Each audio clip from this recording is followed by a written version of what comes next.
السلام علیکم ورحمۃ اللہ وبرکاتہ۔ غزوہ تبوک کے موقع کا ایک ایمان افروز واقعہ آپ کے سامنے پیش کیا جا رہا ہے۔ حضرات صحابہ کرام رضوان اللہ علیہ مجمعین کو دیکھیے، غزوہ تبوک کے موقع پر انہوں نے کیا کیا۔ غزوہ تبوک بڑا کٹھن غزوہ تھا۔ ایسا صبر آزما غزوہ اور ایسی صبر آزما مہم شاید پیش نہیں آئی جیسا غزوہ تبوک کے موقع پر پیش آئی۔ سخت گرمی کا موسم جس میں آسمان سے شعلے برس رہے ہیں، زمین آگ اگلتی ہے، تقریباً 1200 کلومیٹر کا صحرائی سفر اور کھجوریں پکنے کا زمانہ تھا جس پر سارے سال کی معیشت کا دار و مدار تھا، یعنی اسی کھجور کے ذریعے سارے سال زندگی چلتی تھی۔ سواریاں میسر نہیں، پیسے موجود نہیں، اور اس وقت میں یہ حکم دیا جا رہا ہے ہر مسلمان کے لیے نفیر عام ہے کہ وہ اس غزوے میں نکلے اور اس میں شریک ہو۔ اور نبی کریم صلی اللہ علیہ وسلم نے مسجد نبوی میں کھڑے ہو کر اعلان فرمایا کہ یہ غزوہ کا موقع ہے اور سواریوں کی ضرورت ہے، اونٹنیاں چاہیے، پیسوں کی ضرورت ہے۔ مسلمانوں کو چاہیے کہ بڑھ چڑھ کر اس میں چندہ دیں، اور جو شخص اس میں چندہ دے گا میں اس کے لیے جنت کی ضمانت دیتا ہوں۔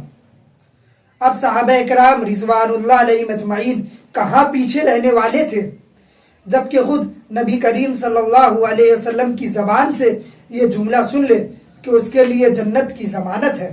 اب ہر شخص اپنی استطاعت کے مطابق چندہ دے رہا ہے، کوئی کچھ لا رہا ہے، کوئی کچھ لا رہا ہے۔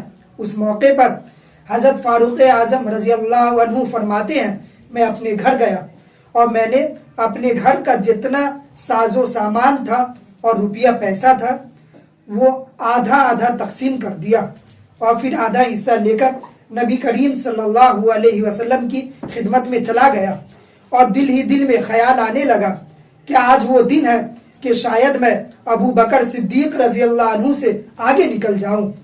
یہ جو جذبہ پیدا ہو رہا ہے کہ میں ان سے آگے بڑھ جاؤں، یہ ہے مسابقہ الی الخیرات، یعنی نیکی کے کاموں میں ایک دوسرے سے آگے بڑھنا۔ مگر کبھی ان کے دل میں یہ جذبہ پیدا نہیں ہوا کہ میں عثمان غنی رضی اللہ عنہ سے پیسے میں آگے بڑھ جاؤں۔ کبھی یہ جذبہ پیدا نہیں ہوا کہ حضرت عبد الرحمن بن عوف رضی اللہ عنہ کے پاس بہت پیسے ہیں، ان سے زیادہ پیسہ میرے پاس آ جائے۔ لیکن یہ جذبہ پیدا ہوا کہ صدیق اکبر کو اللہ تعالیٰ نے نیکی کا جو مقام بخشا ہے اس سے آگے بڑھ جاؤں۔ تھوڑی دیر میں حضرت صدیق اکبر بھی تشریف لے آئے اور جو کچھ تھا حاضر کر دیا۔ سرکار دو عالم جناب رسول اللہ صلی اللہ علیہ وسلم نے پوچھا، اے عمر، گھر میں کیا چھوڑ کر آئے ہو؟ حضرت عمر نے عرض کیا، یا رسول اللہ، آدھا مال گھر والوں کے لیے چھوڑ دیا ہوں اور آدھا آپ کے خدمت میں پیش کر دیا ہوں۔ آپ صلی اللہ علیہ وسلم نے ان کو دعائیں دی کہ اللہ تعالیٰ تمہارے مال میں برکت دے۔ اس کے بعد صدیق اکبر سے پوچھا، تم نے اپنے گھر میں کیا چھوڑا؟ قربان جائیے حضرت صدیق اکبر رضی اللہ عنہ پر انہوں نے عرض کیا، یا رسول اللہ، میں نے گھر میں اللہ اور اس کے رسول کو چھوڑ کر آیا ہوں، جو کچھ گھر میں تھا سارے کا سارا سمیٹ کر یہاں لے آیا ہوں۔ حضرت فاروق اعظم فرماتے ہیں، اس دن مجھے پتا چلا کہ میں چاہ کر بھی صدیق اکبر رضی اللہ عنہ سے کبھی بھی آگے نہیں بڑھ سکتا۔ اسی طرح ایک مرتبہ فاروق اعظم نے حضرت صدیق اکبر سے فرمایا، آپ میرے ساتھ ایک معاملہ کریں تو میں آپ کا بڑا احسان مند ہوں گا۔ انہوں نے پوچھا، کیا معاملہ؟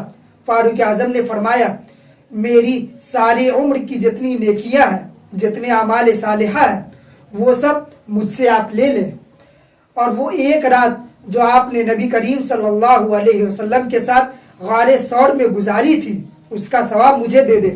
یعنی وہ ایک رات جو آپ نے آپ صلی اللہ علیہ وسلم کے ساتھ غار ثور میں گزاری وہ میرے سارے اعمال پر بھاری ہے۔ غرض یہ کہ صحابہ کرام کی زندگی کو دیکھے تو کہیں یہ بات نظر نہیں آتی کہ یہ سوچا ہو کہ فلاں نے اتنے پیسے جمع کر لیے ہیں، میں بھی جمع کر لوں۔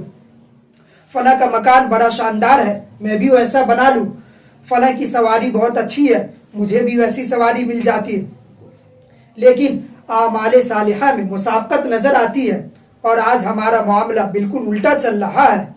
اعمال صالحہ میں آگے بڑھنے کی کوئی فکر نہیں، اور مال کے اندر صبح سے لے کر شام تک دوڑ دھوپ کر رہے ہیں، اور ایک دوسرے سے آگے بڑھنے کی فکر میں ہے۔ نبی کریم صلی اللہ علیہ وسلم نے ایک عجیب بات ارشاد فرمائی جو ہمارے لیے بہترین نسخہ ہے۔ فرمایا، دنیا کے معاملے میں ہمیشہ اپنے سے نیچے والوں کو دیکھو اور اپنے سے کمتر حیثیت والوں کے ساتھ رہو، ان کی صحبت اختیار کرو اور ان کے حالات کو دیکھو، اور دین کے معاملے میں ہمیشہ اپنے سے اونچے آدمی کو دیکھو اور ان کی صحبت اختیار کرو، اس لیے کہ جب دنیا کے معاملے میں اپنے سے کمتر لوگوں کو دیکھو گے تو جو نعمتیں اللہ تعالیٰ نے تمہیں دی ہے ان نعمتوں کی قدر ہوگی کہ یہ نعمت اس کے پاس نہیں ہے اور اللہ تعالیٰ نے مجھے دے رکھی ہے، اور اس سے قناعت پیدا ہوگی، شکر پیدا ہوگا، اور دنیا طلبی ختم ہو جائے گی۔ اور جب دین کے معاملے میں اوپر والوں کو دیکھو گے کہ یہ شخص دین کے معاملے میں مجھ سے آگے بڑھ گیا، اس وقت اپنی کمی کا احساس پیدا ہوگا اور نیکی میں آگے بڑھنے کی فکر پیدا ہوگی۔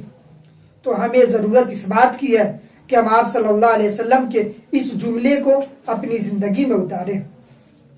اس جملے کو جیسے ہی اپنی زندگی میں اتاریں گے تو آپ ضرور محسوس کریں گے کہ انشاءاللہ آپ کی زندگی میں بھی سکون و اطمینان پیدا ہو گیا۔ اسی کے ساتھ میں اپنی بات کو ختم کرتا ہوں۔ وآخر دعوانا ان الحمد للہ رب العالمین۔